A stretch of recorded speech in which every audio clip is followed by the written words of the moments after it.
Hey friends, I've written a lot of words about our mission study and about the learn and listen groups that we've started, and I thought maybe it would be easier for me to share some of those words live, recorded, so maybe we could listen and learn from each other a little differently.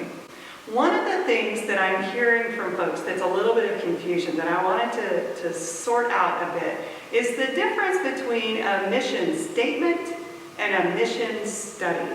Because the mission study is what we are doing right now.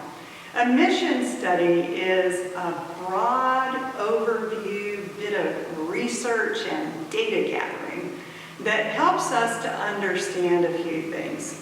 One is, where are we situated? What is the community in which we are working? What do we know about the people here and what their needs are?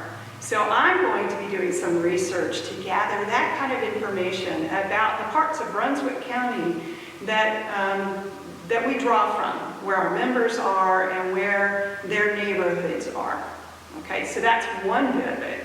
Another part of it is understanding what we experience together as a congregation.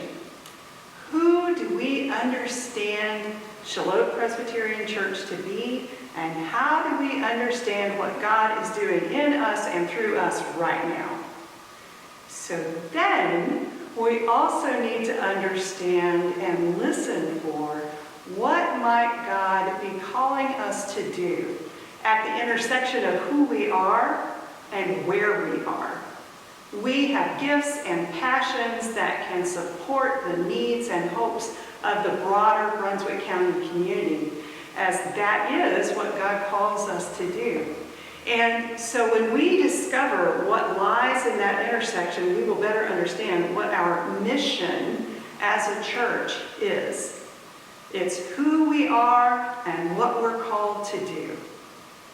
When we have gathered all that information, we will know better what kind of leadership this congregation needs moving forward, so that when the committee comes together to nominate a pastoral candidate, they know what kind of candidates they're looking for, what sorts of gifts and passions will interface and support the gifts and passions of Shalom Presbyterian and the mission that we're called to do. So, what does that have to do with our little learn and listen groups? Well, that's one of the ways that we're gathering that data. We're using the marks of a Bible church, those 7 big ideas that help us to understand what a healthy congregation looks like, so that we can identify those things that are really right with Shalom Presbyterian Church. What are the things that we are actually doing well, even in the midst of COVID times? Or things that we have real dreams and passions for that we're just waiting for the day that we can put them in place, right?